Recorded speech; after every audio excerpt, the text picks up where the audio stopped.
eyeshadow in this quad palette, and I'm going to be using one of their stencils as a guide for this eyeshadow. This will be particularly helpful for those of you with hooded eyes.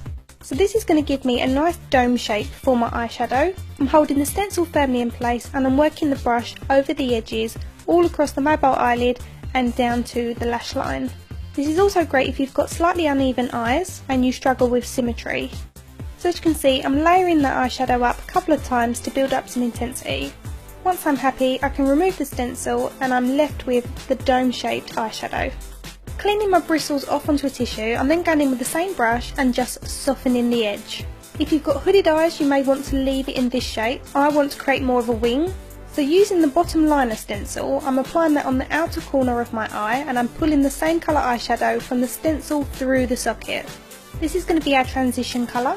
Then using the brush, we just want to soften through the socket to make sure there's no harsh edges. Next I'm taking the darkest shade in the quad, and this one is a charcoal black with flecks of glitter. And then the same as we did before, we're using the bottom liner on the outer corner of the eye, and then we're going to pull the colour from the edge of the stencil onto the mobile eyelid. Then once I remove the stencil, we're left with a nice crisp line.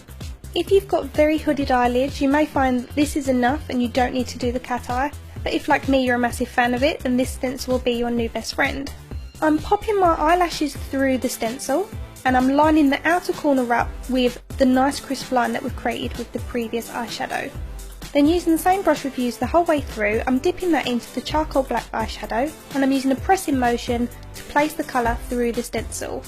It's key to do this in pressing motions because you don't want to push the colour underneath the stencil, otherwise you'll ruin the shape. We're looking to create a nice crisp cat eye, and by patting the colour on we're going to achieve this.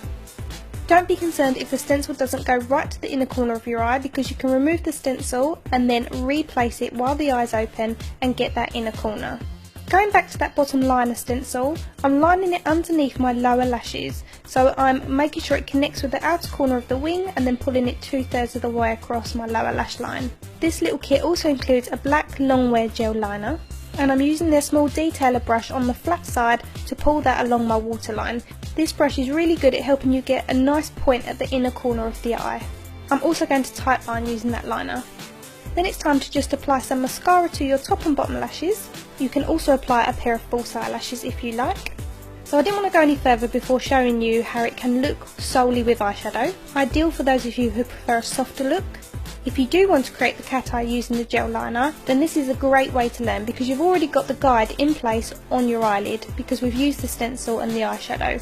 So all you need to do now is trace over the line. It's very simple and it's a great way to perfect your skills of doing eyeliner. If you find you don't have a very steady hand, you can always place the stencil back over the eyelid and then just apply the gel liner through the stencil.